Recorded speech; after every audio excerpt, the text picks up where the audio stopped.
de Dieu et le servent jour et nuit dans son temple. Merci. Donc si toi, tu veux entrer dans la nouvelle Jérusalem, la première chose c'est qu'il faudrait déjà que tu sois qualifié de rentrer dans la terre promise. Parce qu'il y a une différence entre la terre promise et la nouvelle Jérusalem. La terre promise, c'est une terre qui se trouve ici-bas. Mais la nouvelle Jérusalem vient des cieux. Est-ce que vous comprenez? Donc il faudrait déjà que toi, quand tu arrives à la nouvelle Jérusalem, ici, sur la terre, c'est-à-dire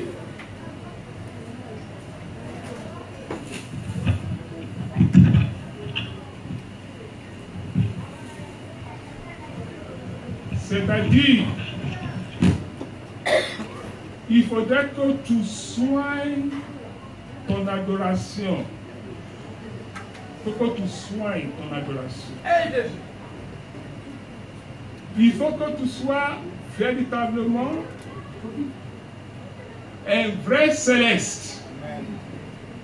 Parce que ce n'est pas tous ceux qui sont ici qui sont des vrais célestes. En vérité. Il y a une soutane qui est encore différente de la soutane que nous portons là.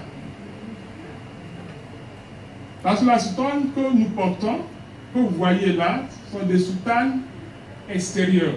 Mais il y a encore une soutane qui est une soutane intérieure,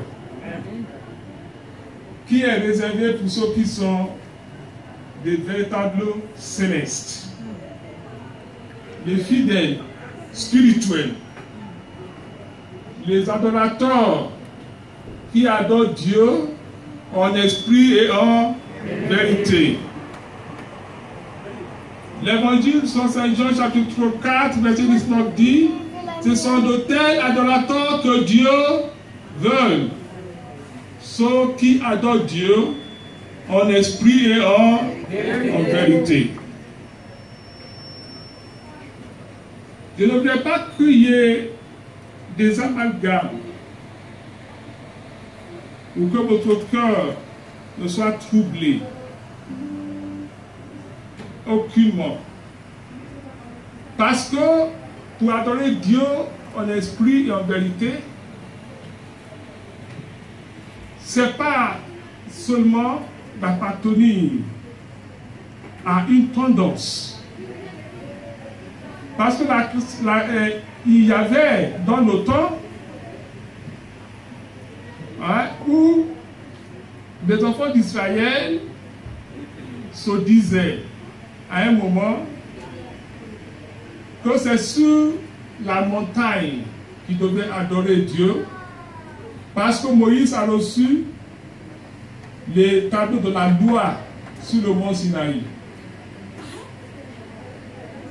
Et d'autres ont dit, au temps de Salomon, qu'il fallait adorer Dieu à Jérusalem. De la même manière, aujourd'hui, il y a de l'amalgame. Là où nous, les célestes, on doit adorer Dieu. Certains parlent de Sénè, d'autres parlent de Inéko. Mais ce n'est pas cela qui va nous sauver, mais c'est notre cœur, notre foi en notre Seigneur Jésus-Christ. Êtes-vous des véritables célestes? Il faut répondre. Hein? Oui. Êtes-vous des véritables célestes? Oui. Alors dites-moi, de quelle tendance vous êtes? Ah, alléluia! Alors vous êtes déjà un grand pas vers la nouvelle Jérusalem. Oui. Parce que si vous n'adorez pas Dieu en esprit, en vérité, si vous ne soignez pas votre adoration, vous ne pouvez pas voir la face de Dieu. Et ce que Dieu nous dit aujourd'hui, c'est que nous devons venir vers lui 3 fois par année. Pourquoi nous a-t-il demandé cela? C'est tout simplement parce qu'il voudrait être sûr si nous l'aimons, si nous le mettons en avant dans notre vie,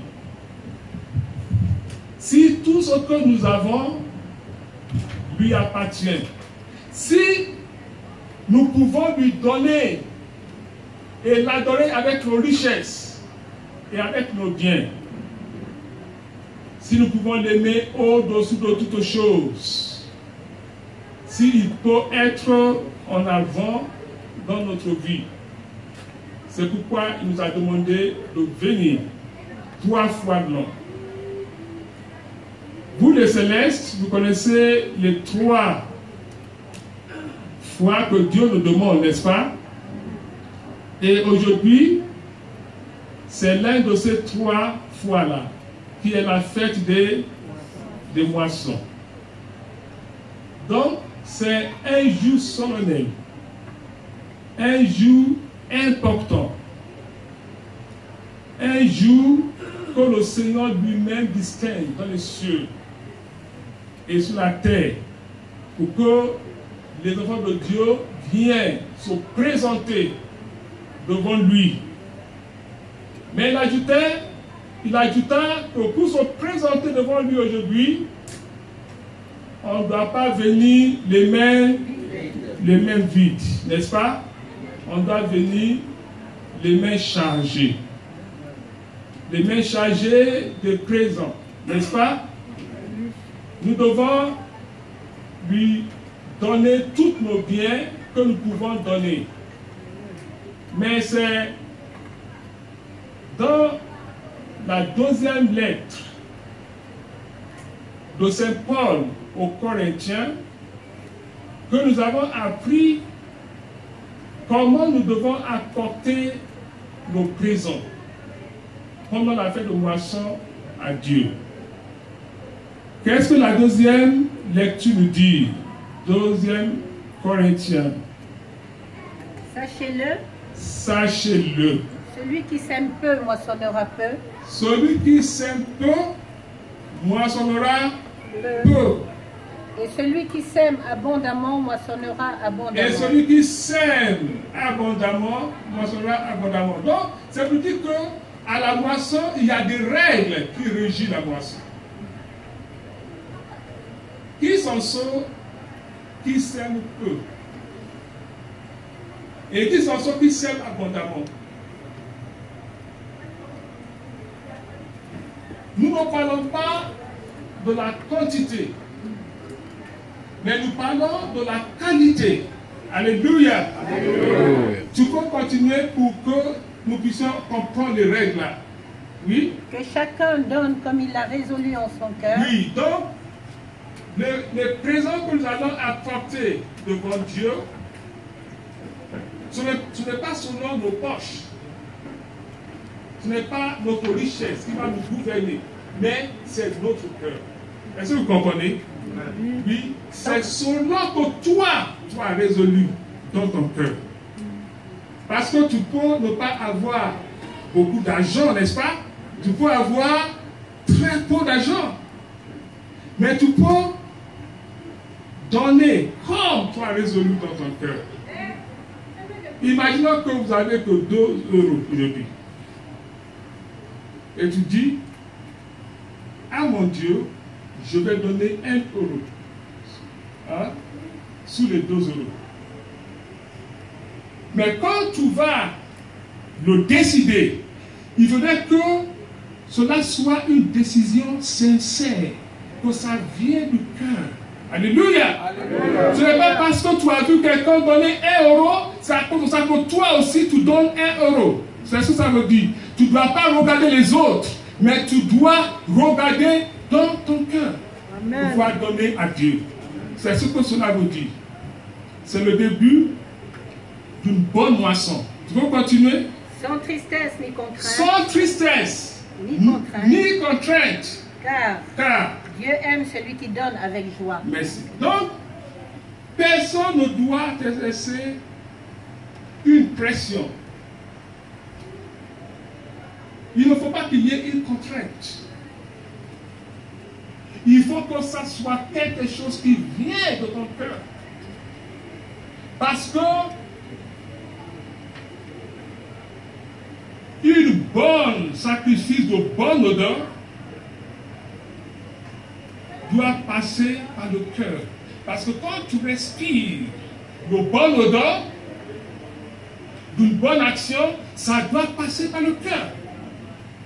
Et quand tu vas donner, tu dois donner avec joie. Alléluia. Alléluia. Tu dois donner avec joie, sans regret. Vous voyez? Et quand tu le fais, le Seigneur va arroser ta semence.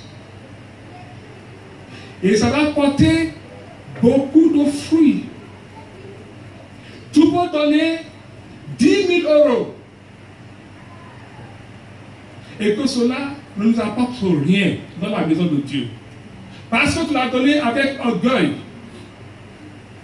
Parce que tu voulais que tout le monde voie que tu es riche et que c'est toi qui as donné 10 000 euros. Parce que tu veux impressionner le monde. La Sainte Écriture dit, tu as déjà ta récompense. Oui. Tu aurais déjà eu ta récompense. Parce que tu l'as fait, non pas pour Dieu, mais tu l'as fait par rapport aux hommes. Alléluia. Alléluia. Alléluia. Alléluia. Alléluia. Chapitre 29, à partir du verset 10.